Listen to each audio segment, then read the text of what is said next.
دنیا بھر کے لوگ یہ کہتے ہیں کہ ہمیں فلاحی ریاست چاہیے، ویلفیئر اسٹیٹ۔ آئیے نبی اکرم صلی اللہ علیہ وسلم کی تعلیمات میں دیکھتے ہیں کہ ویلفیئر اسٹیٹ کی بنیاد کیا ہے۔ حضور نبی اکرم صلی اللہ علیہ وسلم جب کسی شخص کا جنازہ پڑھانے کے لیے جاتے تو پوچھتے کیا تمہارے بھائی کے ذمے قرض تو نہیں ہے؟ بتایا جاتا کہ قرض تو ہے، تو پوچھتے کہ کیا اس کی ادائیگی کی کوئی صورت ہے؟ تو حضور نبی اکرم صلی اللہ علیہ وسلم کو بتایا جاتا کہ اس کی ادائیگی کی کوئی صورت ہے، تو فرمایا اس میں سے ادا کر دیا جائے۔ لیکن اگر کسی کے بارے میں بتایا جاتا کہ اس کے قرض کی ادائیگی کی کوئی صورت نہیں، حضور صلی اللہ علیہ وسلم فرماتے اپنے بھائی پر نماز جنازہ پڑھو اور خود واپس چلے جاتے۔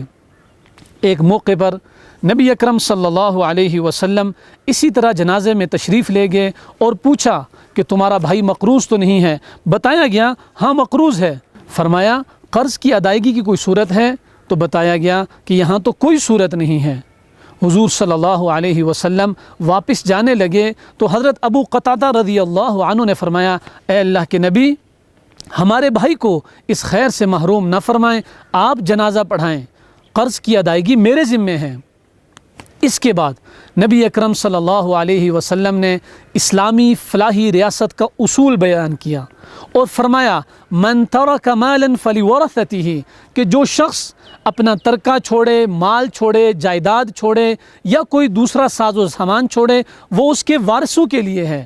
لیکن ومن ترک کلا وضیاعا فإلی وعلی، اور فرمایا کہ جس کے ذمے کوئی قرض ہو، کوئی ادائیگی ہو، وہ میرے پاس آئے اور یہ میری ذمہ داری ہے۔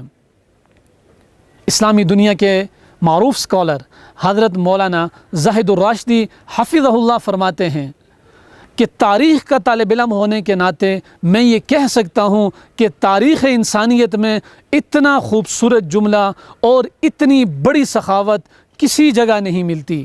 بڑے بڑے بادشاہ، بڑے بڑے وزراء، بڑے بڑے سخی گزرے، لیکن یہ کسی نے نہیں کہا کہ اس کی ذمہ داری بھی میری ہے، جو کچھ بھی اس بندے کے ذمہ ہے۔ یہ ہمارے حبیب صلی اللہ علیہ وسلم کی خصوصیت ہے اور یہی اسلامی فلاحی یا ویلفیئر اسٹیٹ کی بنیاد ہے۔